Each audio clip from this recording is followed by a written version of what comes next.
Not only did JoJo Siwa just cancel a Pride show that was supposed to take place in Chicago, but she has now canceled her entire tour that she was supposed to kick off on July 10th, including a show that she had planned on July 29th in Toronto. It's not clear what caused the cancellations, whether it was due to low ticket sales or possibly connected to the comments that she made recently about feeling pressured to come out as a lesbian. JoJo Siwa's tour got canceled faster than a boy band breakup after a solo record deal. And y'all, the drama is juicier than a Bravo reunion special.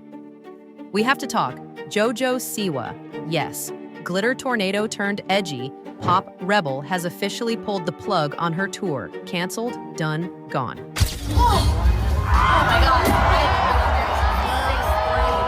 Enjoy coming out of the closet if this Pride is the time for you. All right, I'm going back to get some more pretzels and find JoJo Siwa. Bring you back out. JoJo Siwa reacting to Miley's shady comment about her sexuality. The Grammy winner making the jab in a pre-recorded message in front of thousands at World Pride in Washington, D.C. And while fans are screaming, "Why, JoJo, why?" the internet is pointing its freshly manicured finger at none other than Chris Hughes. Oh yes, we're diving straight into this messy, sparkly rabbit hole. But before we crack open this can of neon-colored chaos, It blows my mind that 30 days ago, I would have never even imagined that I would be friends with Chris Hughes. Like, that is the weirdest thing, much less be one of the closest people to me now in my life who, like, I would... let's get into this JoJo drama. So picture this. JoJo, fresh out of a breakup with ex-girlfriend Katie, decides to pack her bags, her rhinestones, and a few sharp comebacks, and heads over to Celebrity Big Brother UK. And guess who she instantly gets cozy with? That's right, Mr. Love Island himself. Chris Hughes' Twitter had an emotional breakdown, TikTok sleuths went full Sherlock, and JoJo's fandom basically split into two factions like it was the Divergent series. Cut to today, JoJo's tour mysteriously vanishes from the calendar and everyone's like, did Chris Hughes cancel the concert? Because the timing? Suspiciously spicy. And we haven't even scratched the surface. There's buzz about internal drama, management fallouts, and some career curveballs JoJo's allegedly navigating behind the scenes. And JoJo, she's not exactly spilling tea, she's slamming it down like it's the final round of Drag Race lip sync.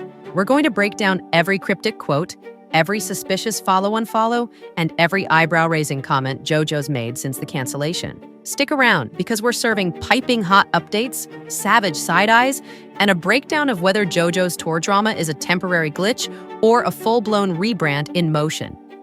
Spoiler, the answer might blow your little glittery minds.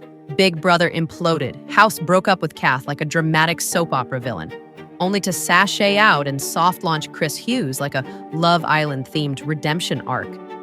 Meanwhile, JoJo was in her own corner of chaos, flipping the script, throwing glitter on the truth, and doing interviews that left the girls, the gays, and the theys shooketh. JoJo sat down with You Magazine and basically said, yeah, I called myself a lesbian because I felt pressured, not because it was the whole truth. Gasp. Clutch your pearls. She elaborated that when she first came out, she said pansexual, but then ended up boxed into the L word by people, wait for it, inside the LGBTQ+ community. Yes, internal gatekeeping. The plot thickens. You say you're a lesbian and suddenly you have to be a lesbian, she said, dragging us all with one swipe of her rainbow glitter claws. But the truth is, sexuality is fluid, babes. Now here's where the internet lost its damn mind. JoJo and Chris Hughes went public and suddenly the girlies noticed her latest track, Bulletproof, dropped independently. Cue the internet conspiracy theorists in their digital tinfoil hats screaming, she got dropped by Columbia because she's dating a man. Okay, let's slow that roll. While that sounds like a queer-coded version of the Da Vinci Code, the more boring reality is likely this. Her last EP flopped harder than a fish out of water, and Columbia probably said, thanks, next. The idea that a label would dump someone for dating a man in 2025? Girl, be serious. Meanwhile, Daily Mail, reliable as a $2 wig in a hurricane, reported that she's sniffing around for a UK label, possibly while also sniffing around Chris's hoodie drawer. Is love pulling her across the pond? Maybe. Is the music industry ready for her queer, rebranded, emotionally evolved bangers? TBD. Now this is where it gets juicy. JoJo was booked for Chicago's iconic Pride gig, Backlot Bash, and then ghosted days before, citing scheduling conflicts. Fans weren't having it. Conspiracies brewed again. Was it because the community was side-eyeing her newfound hetero PDA? Did her queerness expire the moment she touched a straight man? Let's be real, bi people exist, queer people exist, nuance exists. Just because she's dating a Love Island bro doesn't mean she's handed in her rainbow cart and packed her U-Haul in reverse. So what now? New music, new man, new label, new lease on her identity. JoJo Siwa's not just rewriting her story. She's doing it in bold font, neon lights, and a suspiciously British accent. First, she ditches her Chicago Pride gig just days before the rainbow confetti was set to fly. Fans were side-eyeing hard. Was it backlash? Was it backlash to the backlash? Or was it just, girl, what is happening? But hold up. The mystery deepens because then, bam! Entire US tour postponed, like a promposal gone wrong. JoJo drops a note on her website that basically says, "Hey America, I still love you, but I'm ghosting you until further notice. This breaks my heart. I'll be back before you know it. Refunds at point of purchase." She even gave a shout out to the Dream VIPs, which honestly sounds like an elite unicorn club or a kid's cereal prize tier. Either way, she's promising something special, cute, Q chaos. The rumor mill spins faster than JoJo in a sparkly tutu. Did she cancel her tour to be with Chris Hughes? Is she moving to the UK for love? Has she been kidnapped by the ghost of Simon Cowell's relevance? Valid questions. But realistically, sources say her fan base across the pond is thicker than a bowl of Yorkshire pudding. So maybe her label/team/manager/her holographic iPad told her, "Listen, babe, let's go where the Siwa is stronger." Fair enough.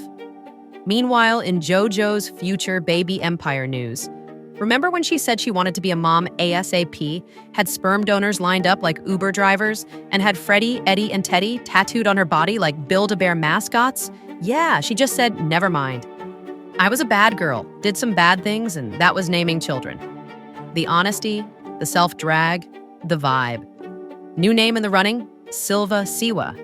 Sounds like a Bond villain who hosts tea parties for drag queens and builds Lego castles. 10/10.